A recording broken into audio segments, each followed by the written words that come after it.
Malam itu, kota seperti selimut tipis yang basah. Lampu jalan berkedip, dan hujan kecil baru saja berhenti meninggalkan dingin yang melekati rambut dan jaket. Berita tentang bakso aci pedas yang selalu bikin nagih sudah menyebar di grup chat, di feed, di mulut-mulut orang di depan kantor. Viral, kata mereka. Bikin ketagihan kata yang lain, tapi yang membuatku penasaran bukan karena rasanya saja. Di antara pujian-pujian itu beredar bisik-bisik. Beberapa orang bilang mendengar sesuatu saat menggigit bakso suara lirih, seperti jeritan kecil yang terperangkap. Kata orang-orang itu seperti cerita lama yang tak boleh disebut, tapi selalu saja dibicarakan ketika gelap. Warungnya kecil, terpencil di ujung gang yang tak terlalu ramai. Tidak ada papan nama besar, hanya gerobak tua dan lampu neon yang berkedip di bawah atap tenda plastik. Sesosok lelaki paruh baya berdiri di balik pansi basah. Wajahnya tidak mudah dibaca, ada garis lelah. Ada mata yang kosong seakan menahan sesuatu. Orang-orang memanggilnya Pak Samsul. Meja-meja plastik penuh. Sebagian duduk berdua, sebagian lagi sendiri, menunduk di atas mangkuk yang mengepul. Aku duduk tak jauh dari panci. Bau pedas dan bawang goreng bercampur, menyerang hidung dan membuat perutku berputar. Aku pesan satu mangkuk bakso aci pedas, lantas menunggu sambil memperhatikan. Di sekitarku, percakapan pendek seperti potongan film. Dengar nggak tadi PADA jigit? Ada suara iya, kayak tangisan. Seorang perempuan muda memegang mangkuknya dengan tangan gemetar, matanya merah. Napasnya cepat seolah baru saja melihat sesuatu yang tak ingin dia lihat. Seorang lelaki tua menolak disodori sendok, menunduk dan menyapu bibir dengan tisu, seperti sedang menutupi rasa bersalah. Mangkok di depanku dihidangkan panas. Kuangkat sendok bulatan kecil berwarna putih kecoklatan mengambang di kuah. Tek kenyal, menggoda. Rasa pedas pertama yang masuk ke mulut membuat alisku naik. Ada kombinasi asin, sedikit asam, dan ledakan cabai yang tajam. Aku menggigit satu bakso aci, kriuk atau lebih tepatnya renyah kenyal yang khas. Lalu, sesaat setelah gigitan itu, sesuatu terdengar. Suara kecil, seperti bisik tercekat, hanya beberapa huruf yang tidak utuh. Aku berhenti, menahan napas. Dengar itu? Tanyaku pelan pada diri sendiri, seperti menantang ada atau tidaknya hal gaib. Di sekeliling meja, beberapa orang menahan sendoknya. Perempuan muda tadi menutup mulutnya, seolah menahan tangis. Lelaki di ujung meja memalingkan wajah. Suara itu datang lagi, lebih jelas kali ini, tapi bukan suara besar yang membuat dinding bergetar. Ia tipis, seperti suara yang dibuat oleh mulut yang tak punya tenaga. Aku menempelkan telinga ke mangkuk, dan untuk beberapa detik dunia seakan menyusut hanya pada gemeretak sendok dan desah kuah. Ada yang salah dengan rasa? Tanya Pak Samsul sambil tersenyum tipis ketika dia menyapu meja dekatku. Tidak, cuma suara. Jawabku.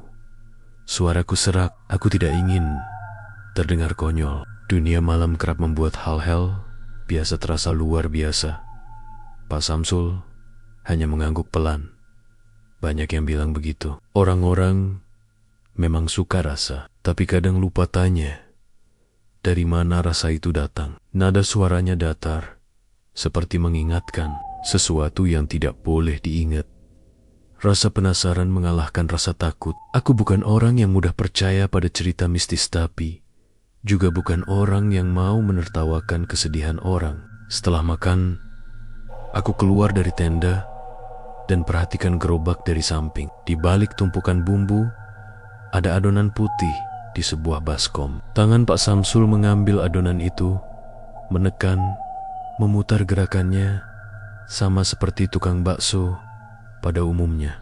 Hanya saja adonan itu tampak terlalu halus, terlalu dingin, ketika disentuh sendok besi. Sewaktu Pak Samsul menoleh ke arahnya, matanya seperti lubang kecil yang menelan cahaya. Aku pulang dengan satu bakso aci dibungkus kertas. Di luar, gang lebih sepi. Suara motor menghilang. Dalam botol air minum di tas, suhu malam membuat tanganku bergetar. Aku menyalakan perekam suara di ponsel. Lebih karena kebiasaan vlogger kecil daripada karena tujuan jurnalistik. Serius biar, kalau besok teman-teman bilang ngawur, aku punya bukti. Di rumah, lampu dapur menyala. Aku siapkan piring, letakkan bakso aci di depan kaca dapur karena ingin melihat gerakannya di bawah cahaya. Sendok mengangkat bulatan itu panas, menempel di kulit. Aku menggigit. Rasa pedas kembali meledak, familiar dan membuat kepala sedikit ringan. Dan lagi, suara itu datang lebih jelas, lebih dekat, seperti perempuan berbisik di ujung telinga. Tolong, hanya satu kata, tapi melengking di kepalaku. Kupicingkan telinga pada ponsel, memutar kembali rekaman yang kuambil tadi. Awalnya hanya bunyi kuah mendidih dan bisik angin lewat ventilasi. Lalu sebuah nada tipis menyelinap. Suara yang kalau didengar berkali-kali, seperti suara anak kecil yang menangis. Kecil bukan tangisan besar, tapi tangis yang menahan kepedihan. Aku merasa perutku mengeras. Esoknya, kuajak beberapa teman untuk datang lagi. Kami duduk, memesan, berbicara keras, agar tidak ada yang menuduh kami mencari sensasi. Tapi sampai kemarin malam, suasana tak berubah. Semuanya tampak biasa, kecuali senyum Pak Samsul yang lebih rapat dari biasanya. Dari mana asal resepnya sebenarnya? Tanyaku pada seseorang yang duduk di sebelahku. Laki-laki paruh 30 yang katanya pelanggan tetap. Dia menatap panci, seperti menatap kenangan buruk. Dulu, katanya dia dapat resep dari orang yang gak bisa lagi ditanya. Ada yang bilang dia pernah hidup susah, dan suatu malam ada orang yang datang membawa bungkusan. Setelah itu, warungnya jadi laris. Orang antre sampai larut. Menurun. Tapi juga ada yang bilang, setiap malam ada yang hilang. Bukan hilang begitu saja, ada yang pulang. Tapi beda. Ada yang gak pernah pulang. Aku mencoba menertawakan cerita itu.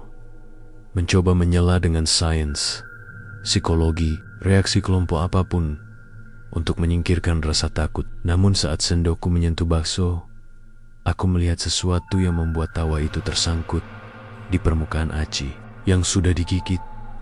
Ada benang tipis seperti serat kain, terselip dan berputar. Bukan darah atau daging, hanya serat kain kecil yang warnanya tak biasa, seperti sisa kain yang sudah lama kusam. Kepala bulu-bulu serat itu bergetar seperti ada udara yang lewat, padahal tidak ada. Jangan kau bawa sesuatu pulang. Seseorang di meja seberang berseru tiba-tiba. Semua terdiam. Perempuan muda itu menatapku tajam. Matanya kosong, tapi penuh urgensi. Kalau memang ada yang mendengar, jangan bawa ia pulang. Kalimat itu menggantung. Aku menatap bungkus kertas yang masih bersisa di meja. Pikiranku berputar. Apakah aku sudah membawa sesuatu yang tak terlihat pulang bersamaku? Apa suara di ponsel itu nyata? Apakah itu jeritan? Atau hanya imajinasiku karena kebanyakan membaca cerita seram? Malam itu, ketika lampu di kamarku padam dan hanya suara AC yang berdengung pelan, aku menyadari ada sesuatu yang bergeser di sudut gelap dapur. Bukan suara besar, hanya desah, seperti kain yang terlipat. Aku menahan napas, mendengar. Suara itu mirip sekali dengan rekaman di ponsel. Satu bisik, hampir tak terdengar, tapi jelas menyebut satu kata yang membuat seluruh tubuhku menegang. Tolong. Jantungku seperti dipukul pelan, berulang-ulang. Di ambang pintu, aku berdiri, membeku, menatap ke arah dapur yang gelap. Di meja, ada bungkusan kertas bekas, bakso aci. Di salah satu sudut kertas, selembar kain kecil terselip sepotong benang merah. Pada kain itu terlihat menggeliat, seperti menunggu digenggam. Aku tahu satu hal, malam ini bukan hanya soal rasa pedas yang membuat nagih. Malam ini sesuatu ikut pulang bersamaku. Dan ia baru saja membuka mulutnya untuk meminta sesuatu yang harus kuputuskan. Apakah akan kuberi atau kubiarkan terus berbisik dari dalam kegelapan di bawah embun lembab yang mengendap di kaca jendela. Suara jeritan lirih itu bergema lagi. Kali ini tepat di ambang telingaku. Itu bukan lagi hanya cerita yang kudengar dari mulut orang. Ini nyata, dan ia memanggil namaku dalam bisikan yang hampir tak terdengar. Jangan tinggalkan aku. Malam itu terasa panjang, lebih panjang dari biasanya. Setelah suara lirih itu memanggil namaku, aku tidak bisa tidur. Lampu kamar kubiarkan menyala, meski mataku perih. Bungkusan kertas bekas bakso aci masih tergeletak di meja dapur. Aku meyakinkan diri, mungkin cuma sugesti, mungkin cuma halusinasi.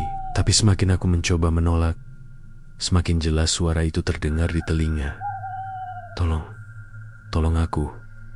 Aku merinding. Suara itu tidak keras, tapi seperti bisikan, langsung dari dalam kepalaku. Seakan-akan ada seseorang yang terjebak di balik dinding tipis antara dunia ini dan dunia lain, memaksa agar aku mendengarnya.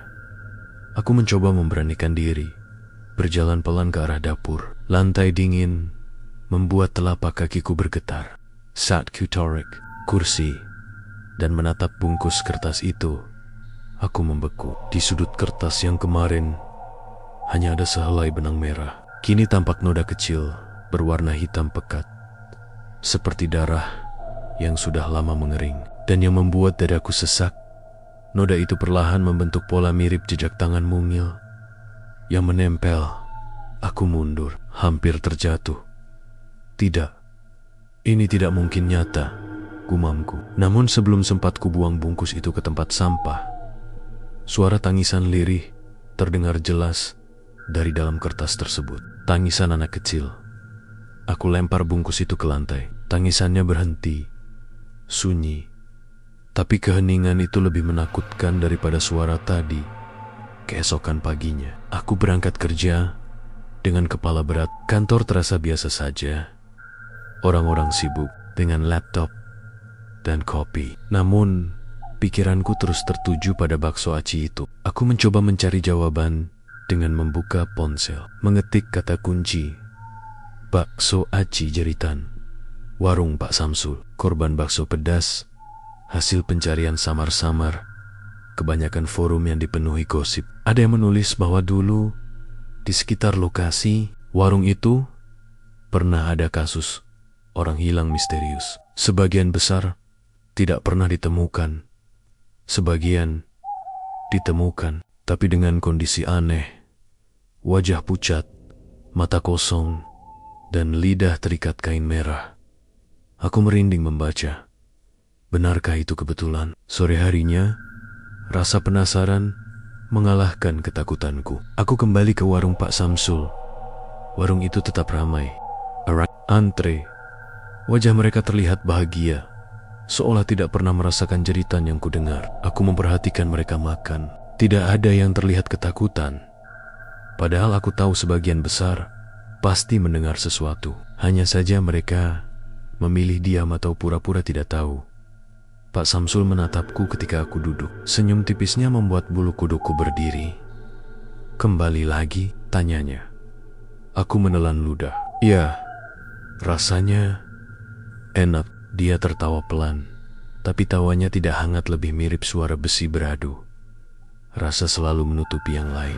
Kalau sudah ketagihan, orang lupa ada yang ikut terbakar di dalamnya. Aku pura-pura tidak mengerti. Namun, pandanganku tidak bisa lepas dari baskom adonan di balik gerobak. Warna adonan itu pucat, lebih pucat dari kemarin, dan aku hampir tidak percaya dengan apa yang kulihat di dalamnya. Samar-samar ada seperti bentuk wajah yang menempel dengan mulut terbuka, seakan berteriak. Aku berdiri cepat, hampir menabrak kursi. Orang-orang menatap, beberapa tertawa, mungkin mengira aku hanya kaget karena kepedasan. Tapi aku tahu, mataku tidak berbohong. Ada sesuatu di dalam adonan itu, sesuatu yang hidup. Malamnya, Kejadian lebih menyeramkan.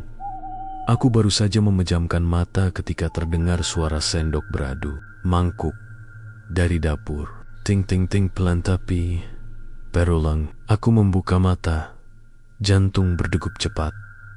Siapa yang ada di dapur? Aku tinggal sendiri.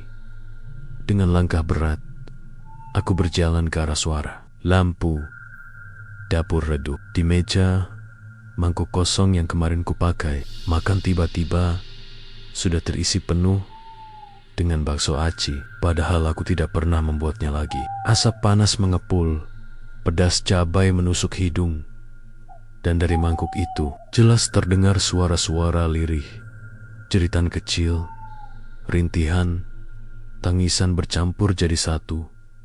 Aku ingin kabur, tapi kakiku terpaku. Kuah dalam mangkuk bergolak, seperti ada sesuatu yang ingin keluar.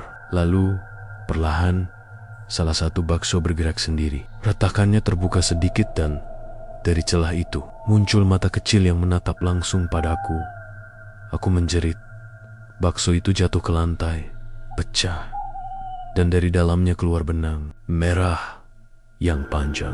Benang itu bergerak seperti ular, melilit kakiku. Aku meronta, menendang, hingga akhirnya benang itu terputus dan lenyap. Nafasku tersengal, keringat dingin membasahi tubuhku. Di meja, mangkuk itu kini kosong kembali, seakan tidak pernah berisi apa-apa. Tapi aku tahu ini nyata. Aku melihatnya, aku merasakannya.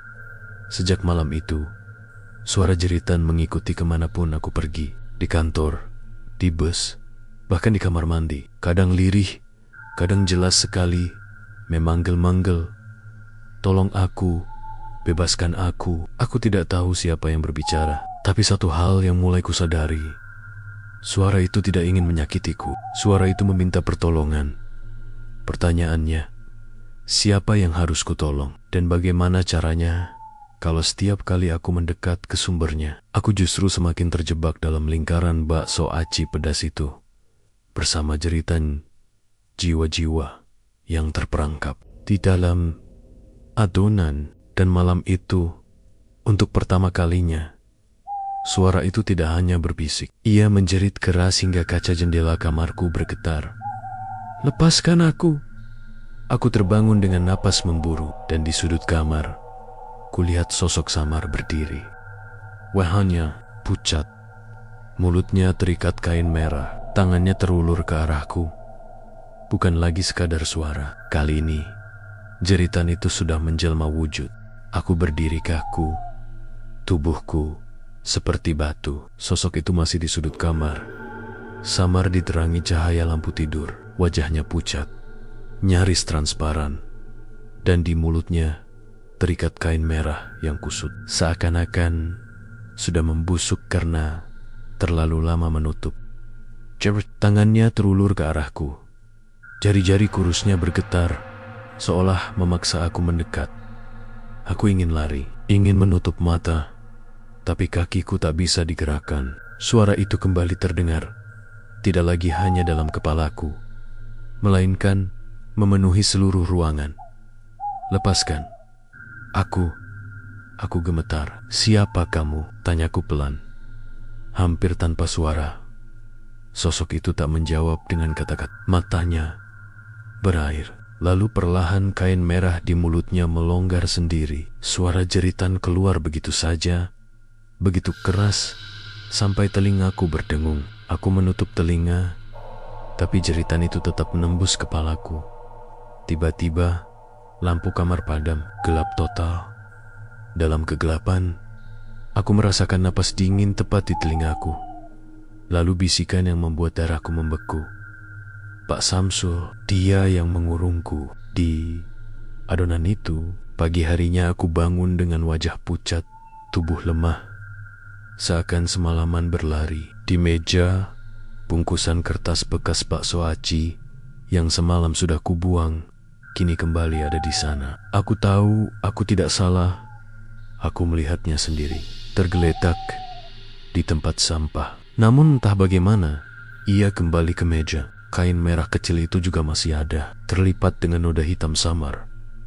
Aku mencoba menenangkan diri, meyakinkan kalau mungkin ini hanya gangguan pikiranku karena kurang tidur. Tapi begitu aku menyentuh kain merah itu, kepalaku seolah ditarik masuk ke dalam bayangan lain.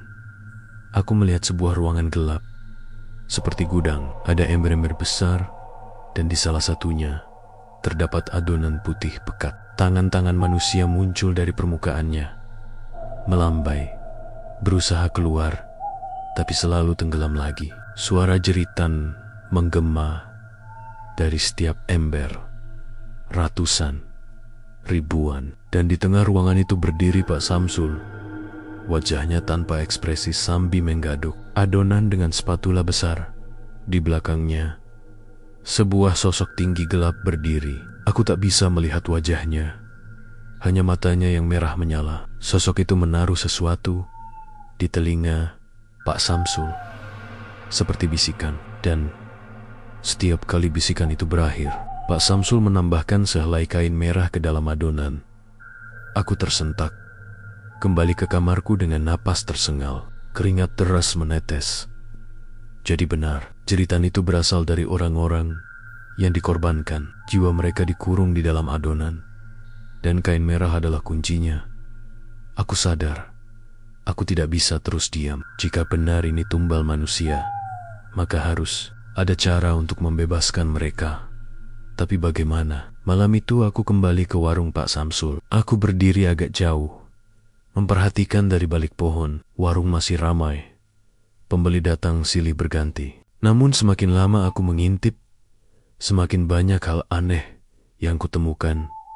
Di belakang warung ada pintu kecil yang jarang dibuka. Beberapa kali kulihat Pak Samsul masuk ke sana sambil membawa baskom adonan. Saat pintu itu terbuka sedikit, aku melihat tangga menurun ke bawah tanah.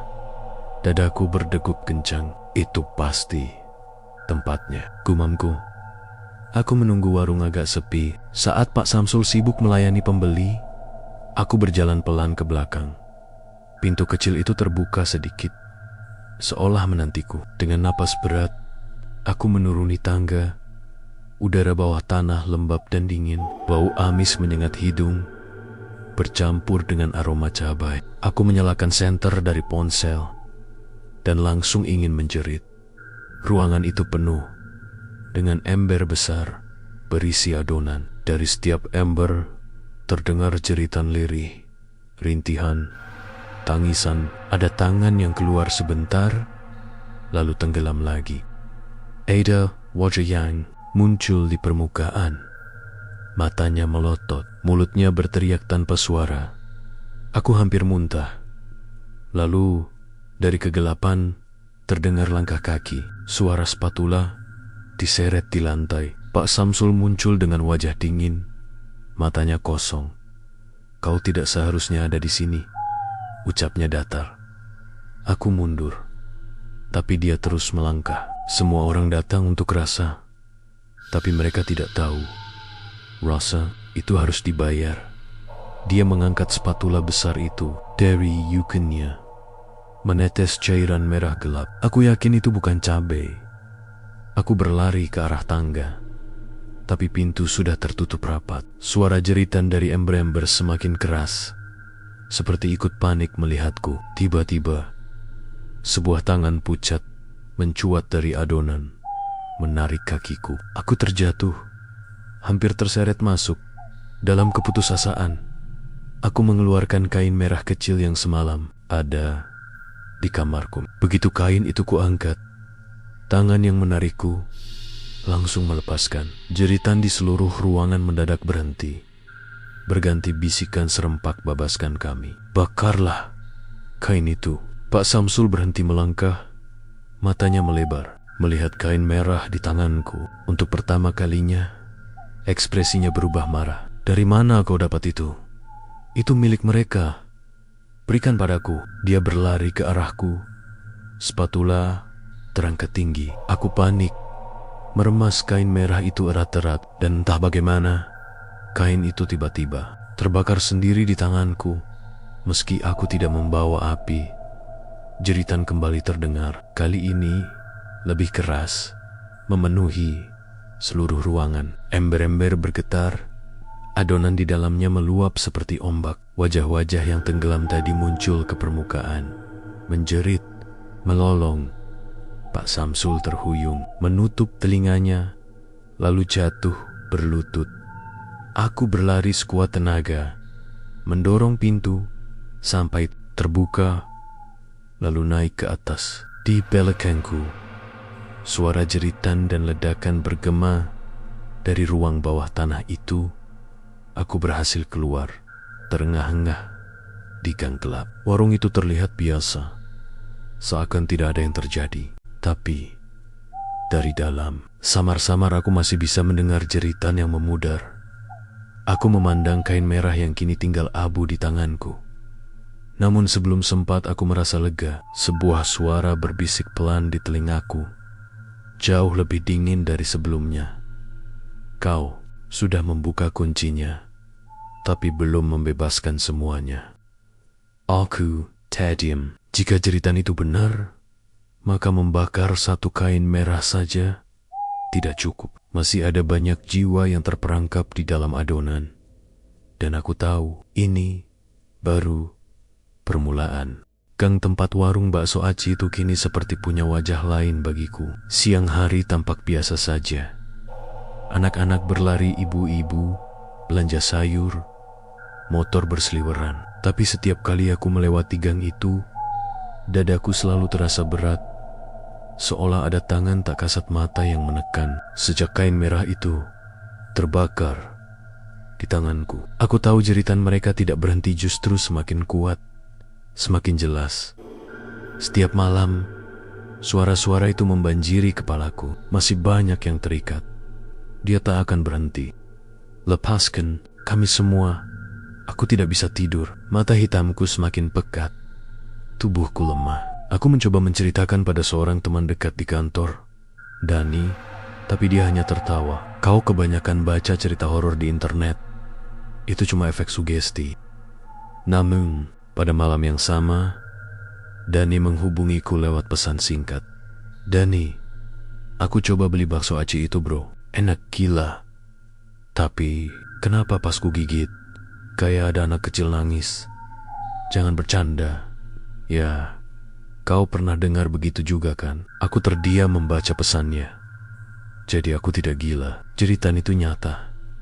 Dan kini Dani juga merasakannya beberapa hari. Kemudian, aku memutuskan untuk mencari tahu lebih jauh tentang asal-usul warung itu. Aku mendatangi seorang lelaki tua yang tinggal tak jauh dari sana. Orang-orang bilang dia sudah lama mengenal Pak Samsul. Rumahnya kecil, dinding kayu, bau dupa samar menyelimuti ruangan. Lelaki tua itu menatapku lama sebelum akhirnya berkata, kalau kau sudah dengar jeritan itu, berarti mereka sudah menempel padamu.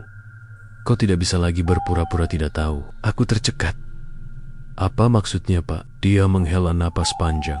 Dulu, sebelum warung itu ramai, Samsul hanyalah penjual keliling yang nyaris bangkrut. Malam-malam dia duduk di perempatan, berdoa agar usahanya berhasil. Katanya, ada sosok tinggi hitam yang datang, menawarkan perjanjian selama ada tumbal. Jiwa, daganganmu tak akan pernah sepi.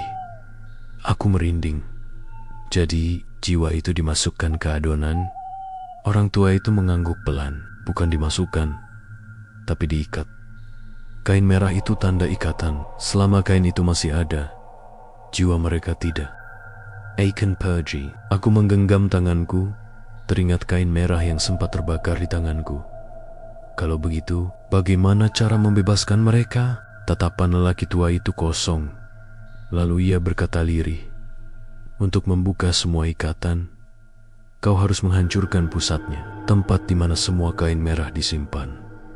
Tapi ingat, kalau kau gagal, kau akan jadi bagian dari adonan itu. Malam itu, aku tidak bisa berhenti memikirkan kata-katanya. Dan anehnya, seolah jeritan-jeritan itu tahu niatku. Mereka semakin bising, semakin putus asa. Tolong, di bawah, simpanan, bakar. Aku tahu mereka bicara tentang ruang bawah tanah warung itu. Aku menunggu hingga larut malam, lalu kembali ke sana. Warung sudah tutup, lampu neon dimatikan, hanya tersisa gerobak tua di bawah tenda plastik. Gang sepi, hanya suara anjing menggonggong. Di kejauhan, tanganku gemetar saat mendorong pintu kecil di belakang warung. Berbeda dengan sebelumnya, pintu itu kini terkunci. Namun, suara-suara itu membimbing. Aku mengikuti bisikan yang samar, dan entah bagaimana, aku menemukan kunci kecil yang tergantung di sisi gerobak. Pintu terbuka dengan derit panjang. Tangga menurun ke bawah tanah lagi. Begitu sampai di dasar tangga, aku tertegun. Ruangan itu jauh lebih luas daripada yang kulihat sebelumnya. Ada puluhan ember besar, dan di tengah ruangan terdapat sebuah altar dari kayu. Di atasnya tergantung ratusan kain merah kecil, masing-masing penuh noda gelap. Dari kain-kain itu, suara jeritan memekakan telinga. Aku menutup telinga, tapi suara itu langsung masuk ke dalam kepalaku. Bakar!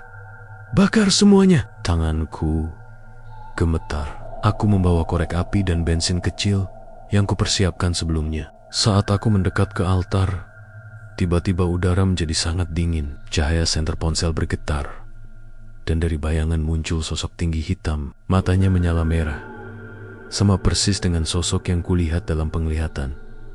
Suara beratnya menggema, membuat tulangku bergetar. Jangan sentuh mereka, itu milikku. Aku mundur, tapi kain-kain merah itu bergetar sendiri, seolah meronta, memohon padaku.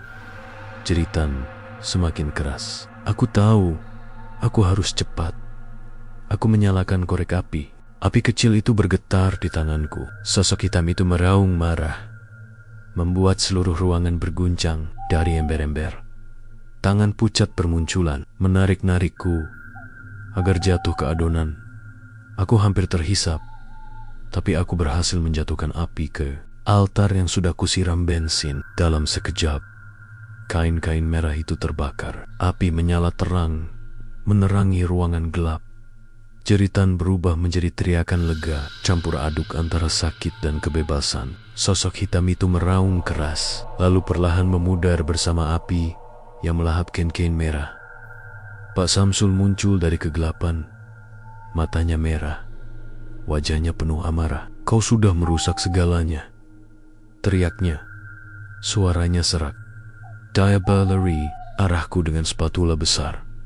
Aku terjatuh ke lantai, tapi api di altar semakin membesar. Ember-ember berguncang, adonan di dalamnya tumpah.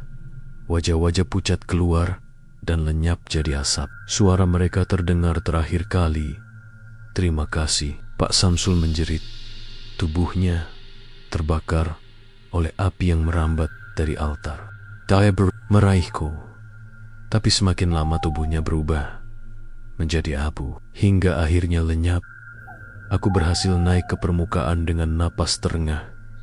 Gang itu sunyi. Warung Pak Samsul kini gelap. Tenda plastiknya sobek diterpa angin malam. Aku duduk di trotoar. Semua kain merah sudah terbakar. Semua jeritan menghilang.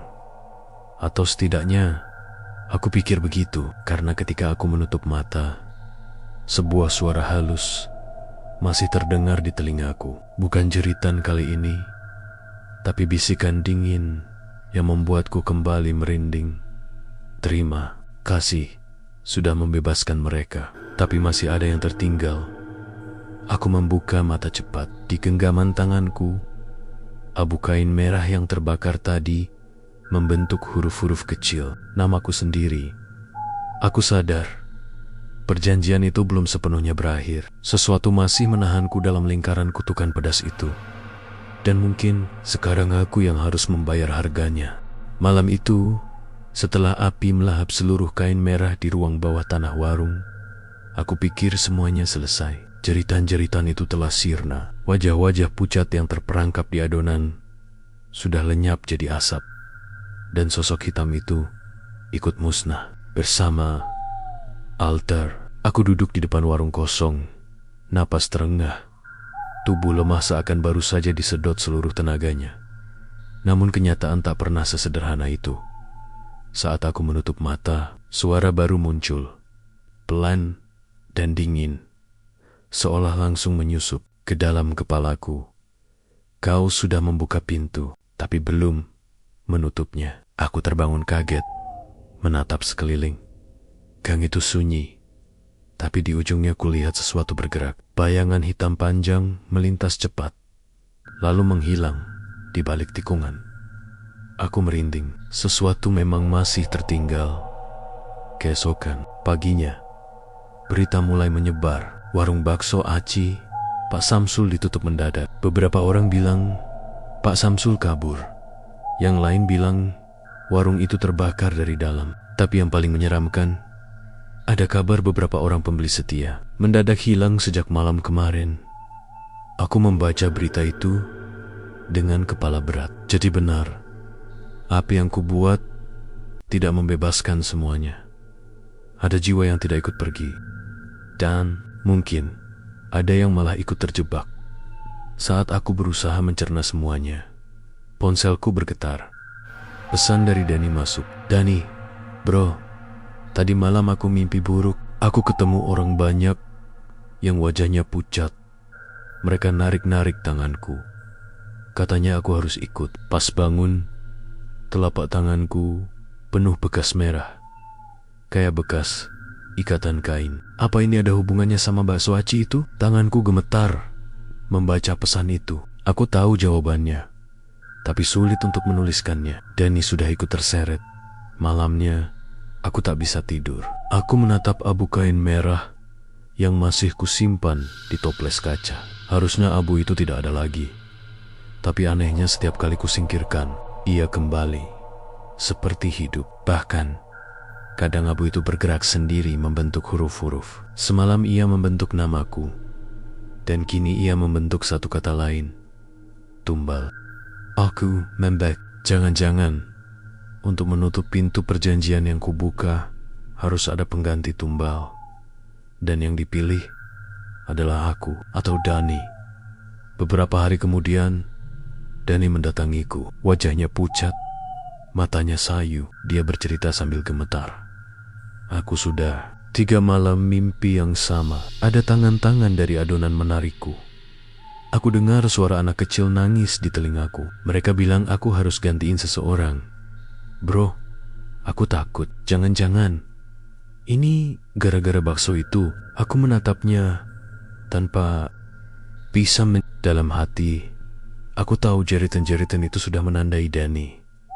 Tapi malam itu, sesuatu yang lebih buruk terjadi. Aku terbangun pukul 2 dini hari oleh suara ketukan keras di pintu rumahku. Tug, tug, duk.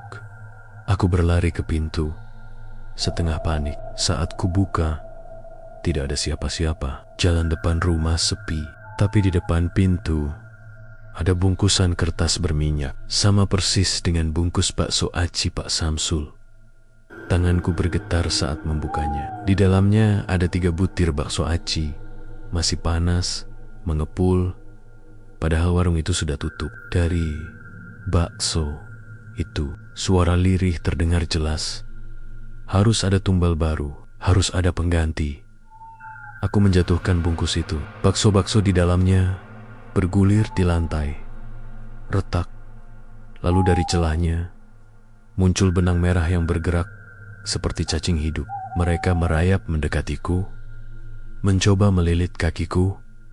Aku mundur sambil menjerit, menendang benong-benong itu hingga terputus. Tapi suaranya terus mengikutiku, berbisik di telinga. Kalau bukan kau, maka dia. Aku tahu siapa yang dimaksud. Dani. Besoknya, aku mendatangi Dani dengan wajah panik. Aku ceritakan semua yang kualami, termasuk kain merah, altar, dan abu yang terus kembali. Dani menatapku lama, lalu tiba-tiba tersenyum getir. Jadi, maksudmu aku yang harus jadi tumbal? Katanya. Aku terdiam. Aku nggak bilang begitu. Aku nggak tahu cara lain. Wajah Dani berubah gelap. Kenapa harus aku? Kenapa bukan kau saja? Kau yang mulai semua ini. Kata-katanya seperti pisau yang menusuk. Aku tahu dia benar. Aku yang membakar kain merah itu. Aku yang membuka pintu. Tapi apakah aku sanggup menyerahkan diriku? Malam itu, aku bermimpi aneh. Aku berada di ruang bawah tanah lagi. Tapi kali ini altar sudah hancur. Di tengah ruangan, ada sosok hitam yang dulu kulihat. Wajahnya kini jelas, kosong, tanpa mulut. Hanya mata merah yang menatapku.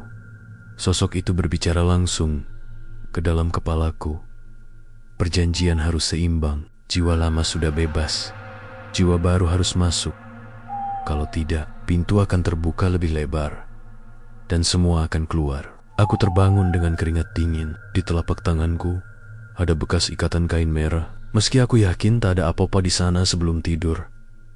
Hari berikutnya, Dani tidak masuk kerja. Aku mencoba menghubunginya, tapi tidak ada jawaban. Saat aku mendatangi rumahnya, pintunya terbuka sedikit.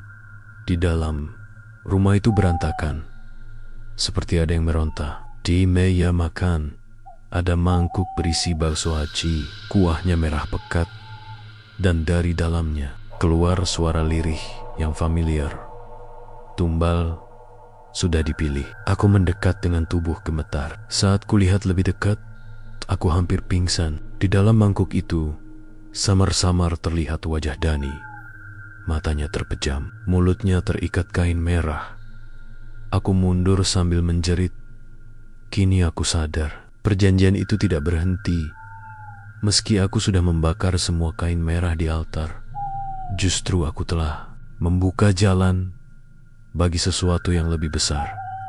Dan Dani sudah jadi tumbal baru. Namun sebelum aku meninggalkan rumah itu, wajah Dani di mangkuk membuka matanya, menatap langsung padaku, lalu berbisik, "Jangan kira kau bisa lari. Kau akan jadi." Sejak kejadian di rumah Dani, aku tidak pernah bisa tidur nyenyak lagi. Setiap kali memejamkan mata, aku melihat wajahnya yang terperangkap di dalam mangkuk bakso. Itu mulutnya terikat kain merah. Matanya memancarkan rasa sakit sekaligus dendam. Bayangan itu menempel di benak seperti noda yang tak bisa dihapus. Aku berusaha meyakinkan diri bahwa semua hanya halusinasi, mimpi buruk yang terlalu nyata. Tapi semakin aku menolak, semakin sering teror itu menghampiriku. Suatu malam, saat aku pulang kerja, aku terkejut melihat warung bakso aci di gang sempit itu kembali berdiri. Padahal aku sendiri yang melihatnya terbakar dari dalam. Tenda plastik hijau yang kusam, meja panjang berminyak, benar besar, dengan tulisan bakso aci pedas nagih. Semuanya ada di sana, persis seperti dulu. Aku berdiri terpaku di ujung gang. Tubuhku gemetar, bau kuah gurih bercampur pedas tercium begitu jelas, seolah mengejekku. Tokin, aku mendengar suara pelanggan bercampur tawa anak-anak yang sedang menyendok bakso dari mangkuk. Tapi ada yang janggal. Semua orang yang makan di sana wajahnya pucat, mata mereka kosong seperti patung hidup. Gerakannya kaku, hanya mengunyah dan mengunyah tanpa henti. Setiap kali mereka menggigit bakso, terdengar suara lirih jeritan yang sudah tak asing lagi di telingaku. "Jangan gigit aku, tolong bebaskan aku." Jeritan itu kini lebih jelas daripada sebelumnya, seperti langsung menembus tulang. Aku menutup telinga, tapi tetap bisa mendengarnya. Dari balik tirai dapur warung, seseorang muncul. Aku membeku. Itu Pak Samsul. Padahal aku yakin dia sudah hilang bersama altar yang terbakar. Tapi kini dia berdiri di hadapanku dengan wajah jauh lebih menyeramkan. Kulitnya pucat, matanya cekung, dan senyum lebarnya memperlihatkan gigi hitam penuh noda. "Sudah lama aku menunggumu," katanya dengan suara serak, tapi penuh wibawa. Aku melangkah mundur. "Tidak mungkin. Aku melihat kau terbakar." Pak Samsul tertawa rendah. "Kau kira api bisa memutus perjanjian?" "Tidak, nak. Api justru membuka pintu yang lebih lebar." Aku semakin panik. Danny, kau yang menjadikannya tumbal, bukan? Wajah Pak Samsul berubah dingin. Aku hanya menyiapkan jalannya, tapi yang menyerahkannya padaku adalah rasa takutmu sendiri. Kata-katanya menusuk hatiku. Benarkah ketakutanku yang menyeret Danny jadi korban? Tiba-tiba, dari dalam warung, aku melihat sosok familiar. Danny duduk di salah satu kursi plastik biru, di antara pelanggan-pelanggan pucat lainnya. Wajahnya kosong. Matanya menatap lurus tanpa kehidupan. Di depannya ada semangkuk bakso aci, dan tangannya perlahan mengambil sendok, hendak memasukkan satu butir bakso ke mulutnya. Danny, aku berteriak histeris, berlari ke arahnya. Tapi ketika aku hampir menyentuhnya, tubuhnya memudar seperti asap, lalu hilang begitu saja. Aku terhenti. Tubuhku gemetar hebat. Dari arah belakang, suara Pak Samsul kembali terdengar. Dia sudah jadi bagian dari adonan. Kau pun akan menyusul. Saat itu juga, warung mendadak berubah. Lampu bohlam redup berkelip. Dinding kain tenda meleleh seperti lilin. Dan meja-meja kayu retak hingga muncul tangan-tangan pucat dari bawahnya. Tangan-tangan itu mencoba meraih kakiku, dingin seperti es. Aku berusaha lari, tapi jalan keluar terasa semakin jauh. Jeritan-jeritan memenuhi kepalaku, membuatku hampir gila. Tumbal baru. Tumbal harus dipilih. Kalau bukan kau, semua akan keluar. Aku terjatuh. Napasku memburu. Di depan mataku, sebuah mangkuk bakso muncul, melayang di udara. Dari dalam kuah merah pekatnya, wajah Danny muncul lagi. Tapi kali ini, dia menatapku sambil tersenyum. Aku sudah tenang sekarang, bro. Tinggal kau yang belum. Air mataku menetes tanpa kusadari. Aku ingin menolongnya. Tapi bagaimana? Pak Samsul mendekat, membawa spatula besar berlumuran cairan merah. Dia menunduk, menatapku tajam, lalu berkata pelan tapi tegas, "Perjanjian belum selesai. Kau bisa akhiri semuanya dengan memilih, entah menyerahkan dirimu atau membiarkan pintu ini terbuka selamanya." Aku menelan ludah. Suara jeritan semakin keras, begitu dekat, seakan berasal dari dalam dadaku sendiri. Dan saat aku menoleh sekali lagi ke arah warung, aku menyadari sesuatu yang membuat darahku membeku. Pelanggan-pelanggan yang duduk dan makan di sana bukan orang asing. Aku mengenali wajah mereka satu persatu. Itu adalah orang-orang yang sudah lama hilang di kampungku. Semua korban kini jadi pelanggan abadi. Dan kursi kosong di pojok, hanya ada satu. Kursi itu ditarik ke depan, seakan menungguku untuk duduk. Di sana, aku berdiri di tengah dilema paling besar. Menyerahkan diriku atau membiarkan jeritan-jeritan itu terus menghantui dunia nyata. Suara Danny bergema sekali lagi, lembut tapi penuh tekanan. "Ayo bro, jangan biarkan aku sendirian di sini." Aku menutup mata. Tubuhku lemas. Keputusanku akan menentukan segalanya. Tapi entah kenapa, saat aku hampir menyerah, suara lain muncul di telingaku. Suara perempuan tua, serak tapi tegas. "Jangan pilih jalan mudah. Cari aku di pasar tua." Aku tahu cara memutuskan perjanjian itu. Aku terbelalak, mencari sumber suara, tapi tidak ada siapa-siapa. Hanya keheningan mencekam. Namun kata-kata itu menyalakan sedikit harapan. Untuk pertama kalinya sejak semua ini terjadi, aku punya tujuan baru. Aku harus menemukan perempuan tua itu sebelum semuanya terlambat. Malam itu, aku meninggalkan warung yang kini terasa lebih hidup daripada sebelumnya. Tapi aku tahu, cepat atau lambat, warung itu akan kembali menuntut tumbal. Dan aku tak punya banyak waktu. Langkahku terasa berat saat menuju pasar tua di pinggiran kota. Tempat itu sudah lama ditinggalkan. Hanya beberapa bangunan reot yang berdiri dengan atap bolong dan dinding berlumut. Lampu jalan remang-remang berkelip, membuat suasana makin menek. Angin malam berhembus dingin, membawa bau anyir yang menusuk hidung. Seolah ada darah yang sudah lama mengering di sekitar sana, aku terus melangkah. Meski jantungku berdegup kencang, kata-kata perempuan tua di telingaku semalam menjadi satu-satunya alasan aku masih berani berjalan. Cari aku di pasar tua. Aku tahu cara memutuskan perjanjian itu. Di ujung lorong pasar, aku melihat sebuah warung kecil dengan lampu bohlam tua yang menggantung. Berkedip-kedip ada papan kayu bertuliskan samar, jamu dan ramuan. Aku masuk dengan ragu. Di dalam, seorang perempuan tua duduk bersila di lantai. Wajahnya keriput, rambutnya putih panjang terurai. Matanya tajam menatapku, seolah sudah tahu siapa aku. Kau yang membuka pintu itu, bukan? Suaranya serak, tapi tegas. Aku hanya bisa mengangguk.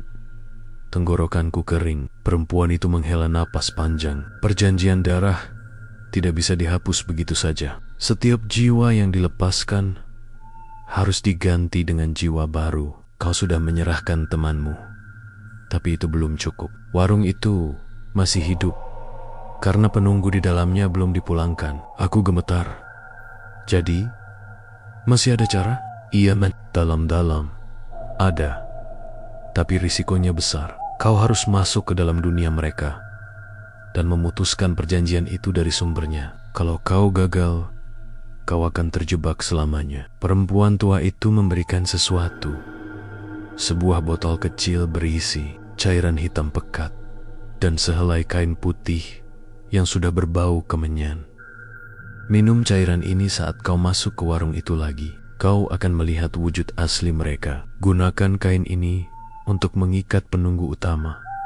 Hanya itu cara agar pintu bisa tertutup. Aku menerima benda-benda itu dengan tangan gemetar.